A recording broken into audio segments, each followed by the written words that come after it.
In a devastating repeat of past incidents, another fire broke out early this morning at the Glenview Area 8 home industry complex, gutting thousands of US dollars worth of property and reignited fears over the safety and sustainability of the informal trading hub.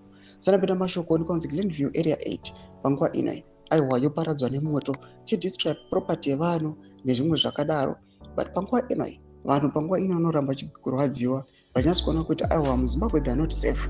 Nyatso kuona kunzi even rescue team inodelaya pa such incidents. Don't subscribe or like on the bell icon. Tipina mnamo mdani kwa mchinzi. The latest infamous adds to a growing list of similar incidents at the complex, widely known as the epicenter of furniture manufacturing and informal trade in Harare. Stakeholders and authorities are once again sounding the alarm. Do mashoko aiwa achangopinda panguva ino anoshowa mapictures amuri kuona amwe anasikuona kuti pabusiness center apa amwe anasikuona kuti pari kutengeswa zvakasiyana siyana, amwe furniture nezvimwe zvakadaro daro.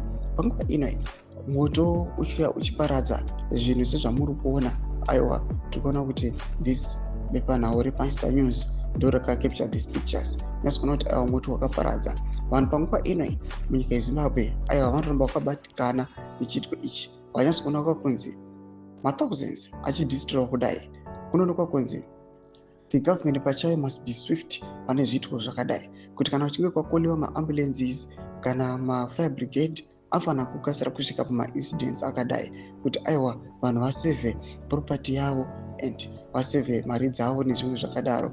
Panguva ine panokuona the same situation yakaitika again but the chiitown horrific crash yakaitika last week. Pena comment section yedu mtudze mafukuro enyu muri kudii pamusoro pechitiko ichi. Pena comment section yedu mafukuro enyu, subscribe or like, chitona bell icon.